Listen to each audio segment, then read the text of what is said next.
تفصیل آپ کے سامنے رکھتا ہوں تاکہ آپ کو آگاہی حاصل ہو سکے۔ شروعات کرتے ہیں بھارتی وزیر اعظم نریندر مودی سے۔ گزشتہ ہفتے بھارتی وزیر اعظم نریندر مودی نے اپوزیشن کے سوالوں کے جواب دیے، جس وقت چینی افواج نے بھارتی افواج کو ناکو چنے چبوائے تو اس کے بعد نریندر مودی سے سوال کیا گیا کہ آپ بتائیں کہ کس طرح بھارتی افواج کو مارا گیا ہے، اتنی بڑی تعداد میں بھارتی فوجی مارے گئے۔ یہاں سب سے اہم یہ ہے کہ جب بھارتی وزیر اعظم نریندر مودی سے سوال کیا گیا کہ کیا چین نے متنازع علاقے سے کوئی زمین حاصل کی ہے، یعنی ریاست جموں کشمیر کا کچھ حصہ حاصل کیا ہے، تو بھارتی وزیر اعظم نریندر مودی نے کہا کہ کوئی بھی کشمیر کا حصہ چین نے حاصل نہیں کیا۔ یہ تو نریندر مودی کی گفتگو تھی۔ آپ خود سنیے نریندر مودی کی گفتگو کیا ہے، اور لداخ کے رہنے والے، وہاں جو گلوان ویلی کے ساتھ رہنے والے ہیں، ان کی کیا گفتگو ہے۔ اس گفتگو سے آپ اندازہ کریں کہ بھارتی وزیر اعظم کتنا جھوٹ بولتے ہیں۔ نہ وہاں کوئی ہماری سیما میں گھس آیا ہے، نہ ہی کوئی گھسا ہوا ہے،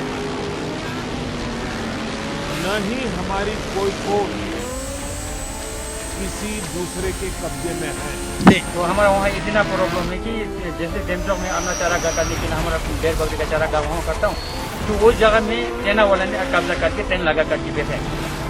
ہمارے ہی کمزوری کے کارن ہم اپنا زمین کھو چکے ہیں اور چائنا ہمارے بھو کے اندر گھس کر بیٹھے ہوئے ہیں۔ آج جیسے پرائم منسٹر صاحب نے بولا ہے کہ وہاں پر جو ہے چینیوں نے ہماری کوئی زمین نہیں لی ہے، نہ کوئی پوسٹ لیا ہے، تو یہ تھوڑا سا مجھے لگ رہا ہے کہ اچنبے کی بات ہے، جہاں پر گراؤنڈ ریالٹی جو ہے کچھ اور بولتا ہے۔ رپورٹس جو میڈیا کی، باقی جتنے بھی مطلب یہاں کے لوکلز ہیں ان کا کہنا، تو ان ساری چیزوں کو دیکھتے ہوئے ان دونوں کے بیچ میں تھوڑا متبھید دکھ رہا ہے۔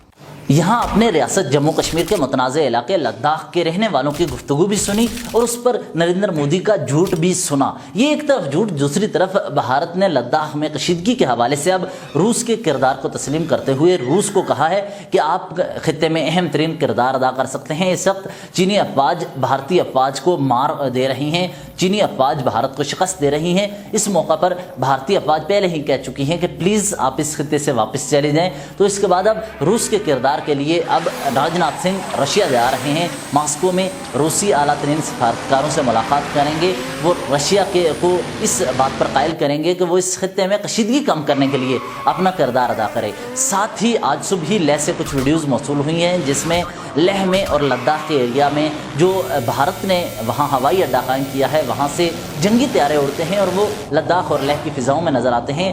اس کا مطلب یہ ہے کہ ایکٹیو وار کسی وقت بھی ہو سکتی ہے۔ اس کے ساتھ ہی بھارتی آرمی چیف اگلے 24 گھنٹے کے اندر اندر لداخ میں ہوں گے۔ جس وقت یہ ویڈیو آپ دیکھ رہے ہوں شاید اس وقت وہ آرمی چیف لداخ میں ہوں۔ اس کا مطلب یہ ہے کہ بھارتی آرمی چیف لداخ کی کشیدہ صورتحال سے بخوبی واقف ہیں اور اب کسی وقت بھی جنگ ہو سکتی ہے۔ گزشتہ روز ہم نے یہی منظر، طیارے اڑنے کا منظر سری نگر میں بھی دیکھا تھا۔ سری نگر کی فضاؤں میں بھی جنگی طیارے تھے اور گزشتہ روز ہی سری نگر میں ایک مارکا ہوا جس میں انکاؤنٹر میں 3 کشمیری آزادی پسند شہید ہوئے۔ ہلال احمد ڈار جو پی ایچ ڈی اسٹوڈنٹ تھے اور ایک اسکالر تھے، ان کے متعلق بھی کہا گیا کہ وہ شہید ہو گئے ہیں، جس کے بعد یہ خبر کی تردید ہوئی کہ وہ اس انکاؤنٹر میں شریک نہیں تھی۔